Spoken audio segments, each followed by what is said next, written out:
Hi dears. അപ്പോൾ ഇന്ന് ഞങ്ങൾ ആലപ്പുഴ അനിയത്തിയുടെ വീട്ടിലേക്ക് പോവാണ് കേട്ടോ. കുറേ നാളിന് ശേഷമാണ് അവളുടെ വീട് വിസിറ്റ് ചെയ്യുന്നത്. അപ്പോൾ അവിടുത്തെ അമ്മയുടെ കണ്ണോപ്പറേഷൻ കഴിഞ്ഞു, അമ്മയെ ഒന്ന് കാണണം, ആ ഉദ്ദേശത്തിലാണ് പോകുന്നത്. അങ്ങനെ ഞങ്ങൾ ആര്യാട് എത്തി കേട്ടോ. അപ്പോൾ ദേ പിള്ളേർ സെറ്റൊക്കെ തമ്മിൽ കണ്ടതിൻ്റെ സന്തോഷത്തിലാണ്.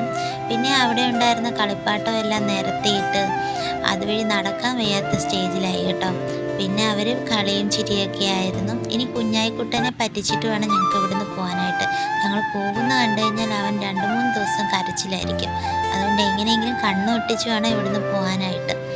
ഉച്ചയ്ക്ക് നല്ല ഊണൊക്കെ തയ്യാറാക്കി വെച്ചിട്ടുണ്ടായിരുന്നു അനിയത്തിക്കുട്ടി. അവൾക്ക് പണ്ടൊരു മുളക് ഉടയ്ക്കാൻ പോലും അറിയില്ലായിരുന്നു കേട്ടോ. ഇപ്പോൾ ദേ ബീഫ് റോസ്റ്റും തോരനും മാങ്ങക്കറിയും മീൻ കറിയും കക്ക ഫ്രൈയും പപ്പടവും ഒക്കെ ആയിട്ട് ഒരു അടിപൊളി ഊണായിരുന്നു. ഊണ് കഴിഞ്ഞ് കുറച്ച് നേരം റെസ്റ്റ് ചെയ്ത് തിരികെ പോന്നു കേട്ടോ. കാരണം എനിക്ക് പിറ്റേ ദിവസം തിരികെ ഞാൻ വർക്ക് ചെയ്യുന്ന സ്ഥലത്തേക്ക് പോകണം. ഒന്നിനും സമയമില്ലടോ ഇപ്പം. അപ്പോൾ തിരികെ വന്നപ്പോൾ നല്ല ചെമ്പഴുക്ക നിറത്തിലുള്ള സൂര്യനെ കണ്ടു. വാർഡ് തിരിച്ചാൻ തോന്നുന്നു മഴ കേട്ടോ. കുറച്ച് ഭാഗത്ത് നല്ല മഴയായിരുന്നു. പക്ഷേ ഹരിപ്പാട് നമ്മുടെ സ്ഥലത്ത് മഴയില്ലായിരുന്നു കേട്ടോ. അപ്പോൾ മറ്റൊരു നല്ല വീഡിയോ ആയിട്ട് കാണാം. അതുവരേക്കും ബൈ ബൈ.